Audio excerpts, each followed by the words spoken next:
Assalamualaikum warahmatullahi wabarakatuh. Saya Muhammad Azwafi Ardeva dengan NIM 2013754, mahasiswa jurusan Teknik Pertambangan, Fakultas Teknik Universitas Negeri Padang. Pada kesempatan kali ini saya akan mempresentasikan tugas akhir praktikum ventilasi tambang yang berjudul Kebutuhan Udara Segar di dalam Tambang Bawah Tanah. Yang pertama, kita harus memahami dasar dan tujuannya. Ventilasi tambang merupakan suatu usaha pengendalian terhadap pergerakan udara pada tambang, termasuk di dalamnya adalah jumlah, mutu, dan arah alirannya.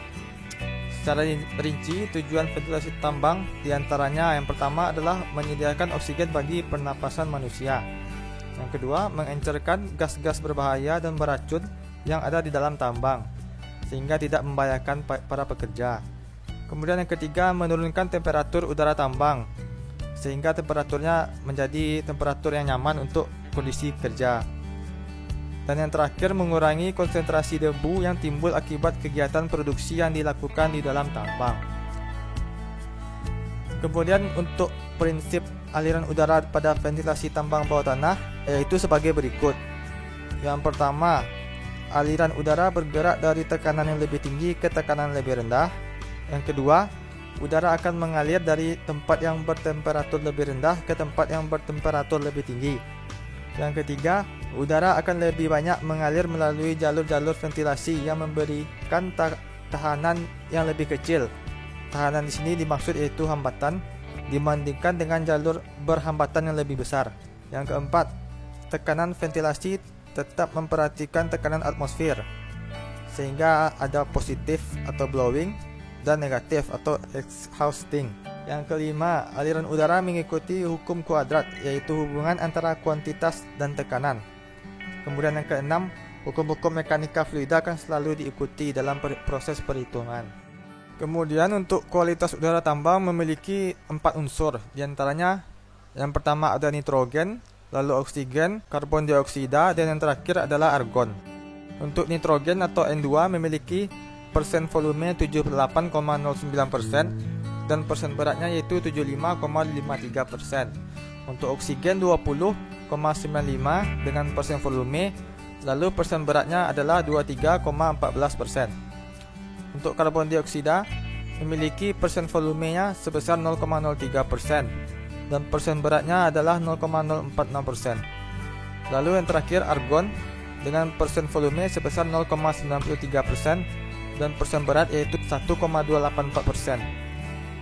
Untuk perhitungan di ventilasi tambang, udara segar selalu dianggap terdiri dari nitrogen dan oksigen, dengan nitrogen sebesar 79% dan oksigen 21%.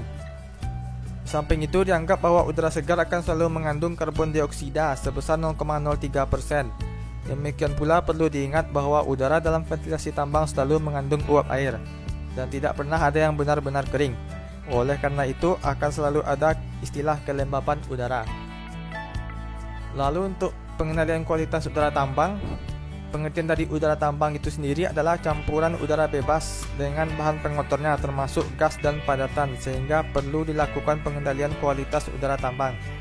Pengendalian terhadap kualitas udara tambang meliputi pengendalian kandungan gas dalam udara, debu yang dihasilkan akibat proses penambangan, temperatur dan kelembapan udara di dalam tambang, sehingga udara di dalam tambang tetap bersih dan segar. Lalu selanjutnya, gas-gas pengotor pada udara tambang. Terdapat beberapa macam gas pengotor pada udara tambang bawah tanah. Gas-gas ini bisa berasal dari proses-proses yang terjadi pada dalam tambang maupun berasal dari batuan ataupun bahan galiannya itu sendiri.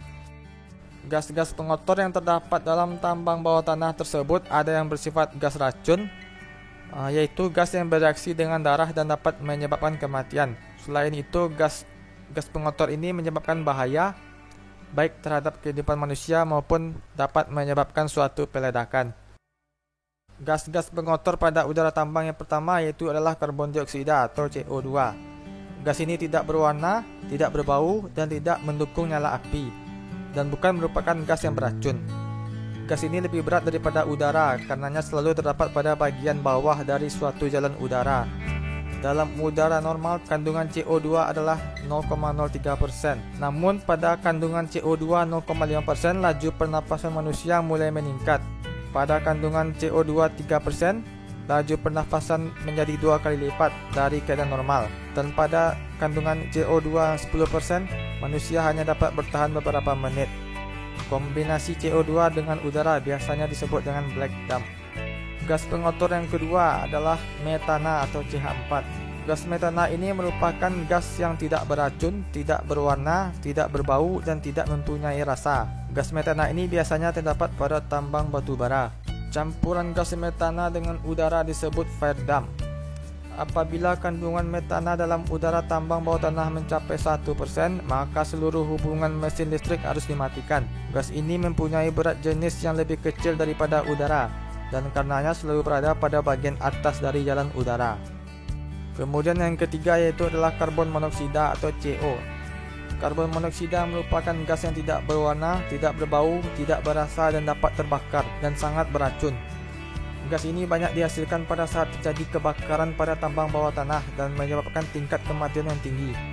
Gas ini mempunyai afinitas yang tinggi terhadap hemoglobin darah, sehingga sedikit saja kandungan gas CO dalam udara akan segera bersenyawa dengan butir-butir hemoglobin atau COHB yang akan meracuni tubuh lewat darah. Yang keempat adalah gas hidrogen sulfida atau H2S. Gas ini sering disebut juga dengan sting dump atau gas busuk karena baunya seperti bau telur busuk.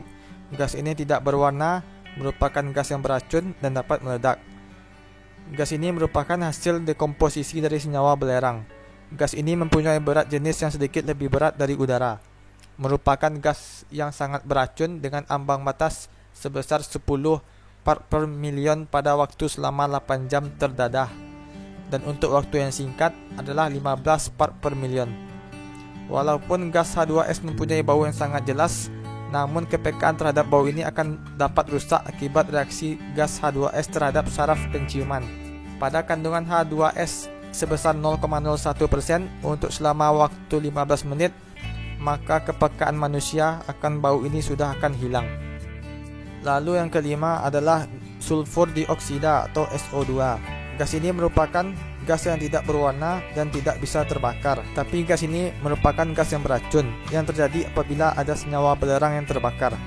Lebih berat daripada udara dan akan sangat mengganggu pada mata, hidung, dan tenggorokan. Ambang batas ditetapkan pada keadaan gas sebesar 2 part per million atau pada waktu terdadah yang singkat sebesar 5 part per million. Yang keenam adalah nitrogen oksida atau NO2. Gas nitrogen oksida sebenarnya merupakan yang inert, namun pada keadaan tekanan tertentu dapat teroksidasi dan dapat menghasilkan gas yang sangat beracun.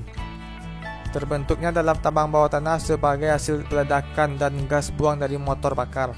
NO2 merupakan gas racun. Harga ambang batas ditetapkan 5 part per million, baik untuk waktu terdadah singkat maupun untuk waktu 8 jam kerja.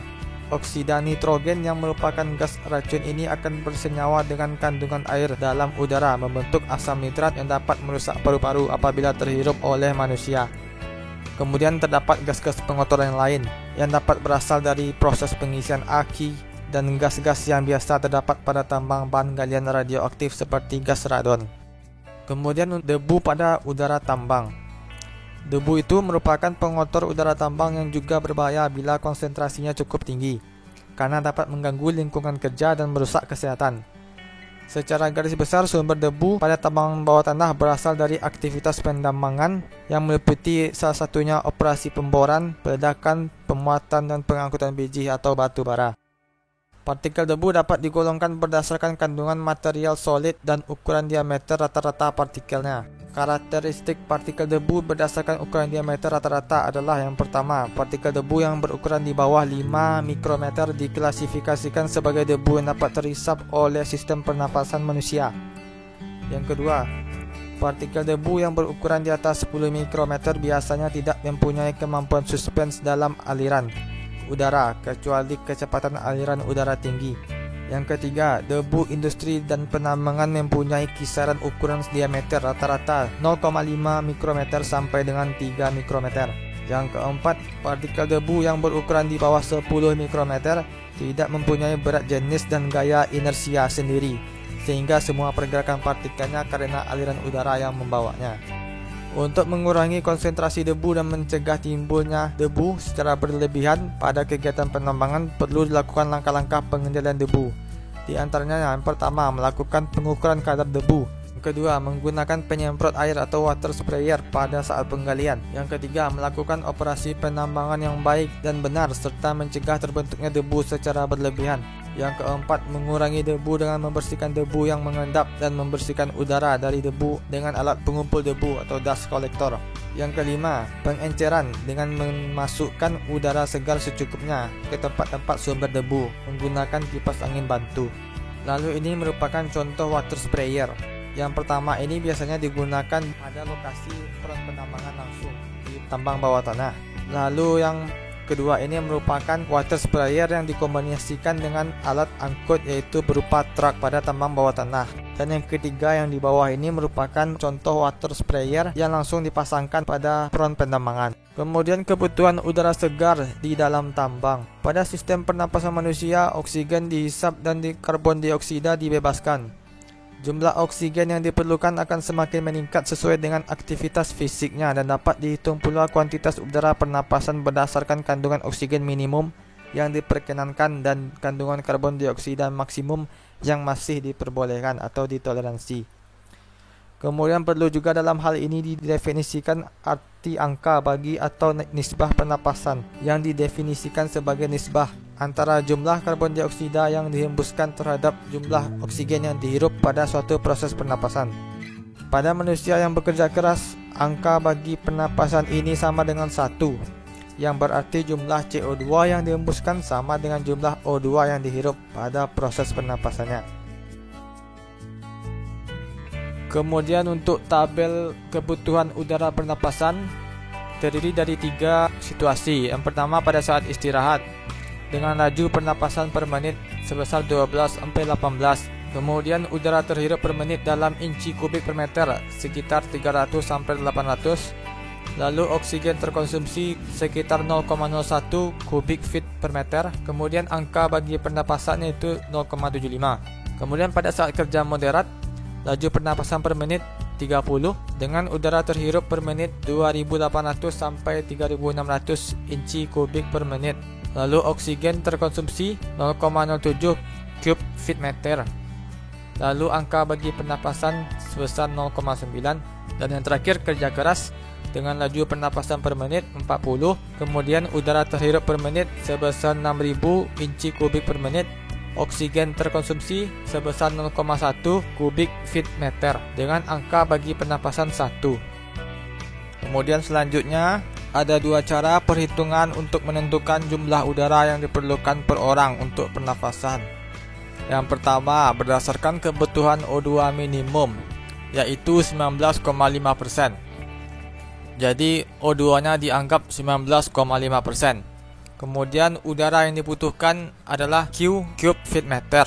Pada pernapasan, jumlah oksigen akan berkurang sebanyak 0,1 cube feet meter, sehingga akan dihasilkan persamaan untuk jumlah oksigen sebagai berikut. 0,21 Ki dikurang 0,1 sama dengan 0,195 Ki, sehingga menjadi 0,21 Ki dikurang 0,15 Ki sama dengan 0,1. Di mana 0,21 Ki itu adalah kandungan oksigen, kemudian 0,195 Ki itu jumlah oksigen pada pernapasan, dan hasilnya adalah kandungan oksigen minimum untuk udara pernapasan.